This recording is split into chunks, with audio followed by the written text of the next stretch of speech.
Hey, what's up guys, how's it going? So we're going to be talking about basically the most logical thing that you think that people would know by now. Don't hit people in war gear, okay?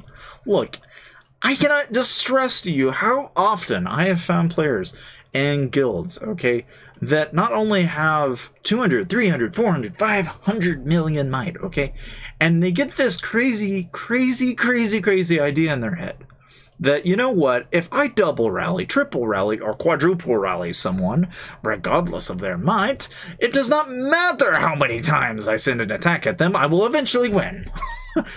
No. Okay, and I say this because, look, I will say this much, alright? There is no harm in rallying somebody that is below 100 mil and maybe up to about 300 to 400 mil. Okay, but when you start pushing the 500 to 600 million mark, and really, in my opinion, if you aren't sketched at 300 mil, you darn well need to be. Okay, because when you are dealing with someone at 3 to 4 to 5, maybe even 600 million might, okay, the main concern, and this is to apply really with anybody in war gear, okay, is that it is going to hurt. It's going to hurt so freaking bad that you're going to look back at it and you're going to say, why the hell did I do that? Okay, I point this out because it seems to me that a lot of people out there get a little bit ahead of themselves. All right, if you're going to rally somebody, well, rally them when they're not in war gear. I mean, a guy like this, okay, I can look at him. I know he's 160 million might. I know he's got 17 million kills, but he's not in war gear. I'm going to rally that every time. And if I get a scout report, that's even better. But it makes a hell of a lot more sense to rally something like this when it's not in war gear. But if you don't have a scout report and the guy's in war gear, for all I know, he could be online. All right, why on earth would you want to rally that? Okay, I don't know why sometimes people do that. I really don't. I just don't. It's just, I understand at some point, we all like to think that, you know, at some point, you know, if it's 200, 300, 400, 500 million might, it's just, yeah, it's just a number, no big deal. Double rally, triple rally, eventually we'll break them. Okay, I get it. I understand that. But for the reference, okay, in general, it just, that's all I gotta say. It's asking for trouble. It's asking for unnecessary losses. All right. At least when it comes to being practical. But now, obviously, why do I stress this with normal players?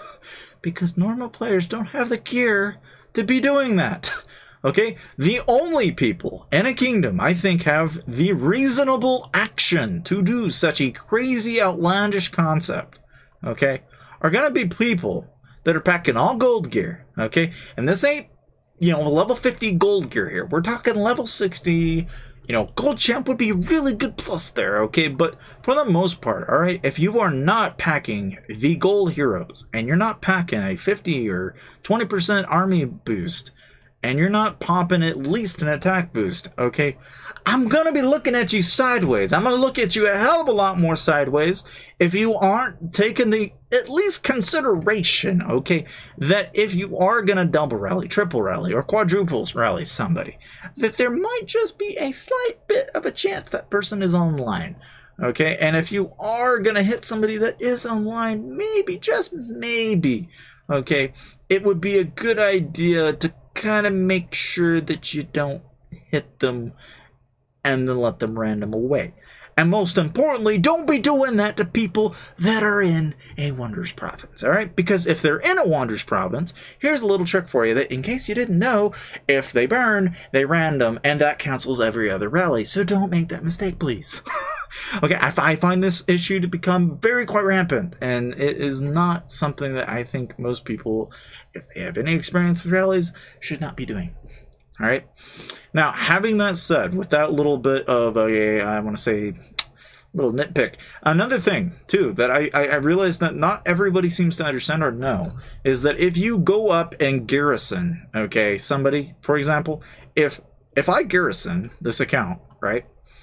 If I garrison him and he doesn't have an anti-scout, they can see what I sent. However, if he wears an anti-scout, they cannot see what I sent. All right, now why I say that is because if you put an anti-scout on somebody, like your alternate account, you put 250k of whatever you're going to put in there, and say, I don't know, one example of garrison trap. right? The idea that, you know, if somebody sends their leader, it's 375,000 or split mix or whatever, okay? Assuming that I can send the counter, all right? So, like, maybe he's sending cav and range, I can send range and infantry, okay? Assuming that he's cav range, I'm going to assume the guy's probably in cav phalanx, so I'm going to go likely range phalanx, okay? And on that hunch, all right, I'm going to probably pop a 50% boost. Because odds are if the guy isn't using one, he's going to get hurt really bad. And what I like to do, at least in my experience, is you put your stuff in there and then you round him off. You wait a little while. You see if you get lucky, okay, sometimes the comp will be correct and you're alt. So then you can just ram him away and you get their leader. Okay, so in case you guys were wondering, all right, you can actually get someone's leader from garrisoning one of your buddies, but you need to make sure that you are not... okay, you're going to find yourself in a situation where they're not anti-scouted. Okay, and if you make the risk, it's possible you can get capped. Okay, if they send 2 marches, for example, if they send the first march and it gets hit and eats, then you must almost certainly pull that second march before the next one comes, or otherwise you will most certainly lose. Not always. Because, again, it depends on what the second march is. But a lot of the time, the first march is going to take a pretty hefty hit. So it's not a good idea to let the second march go through, okay? But having that said, all right, that's garrison trapping in a nutshell. And I hope I kind of enlightened some of you guys out there. But needless to say, you know, when it comes to, well, basically getting any kind of boost, okay, it is important that you get your altar boosts. You know, you make sure you get them boosts, my friends. If you don't, you kind of miss out on some really, really good stuff here. Now, I obviously like to keep my altar boost running, so I always fill my prison. All right, but you're going to be hurting if you're not a rally lead that doesn't have an altar boost and some 30% attack boosts running, all right? So please make sure that you do that. But having that said, those are the little things that I thought I could kind of enlighten some people about. Let me know what you guys think in the comment section below, and obviously keep, you know, I'm always curious, you know, kind of what do you guys, have you met someone like this before? Let me know. Let's say, I'll see you guys next time.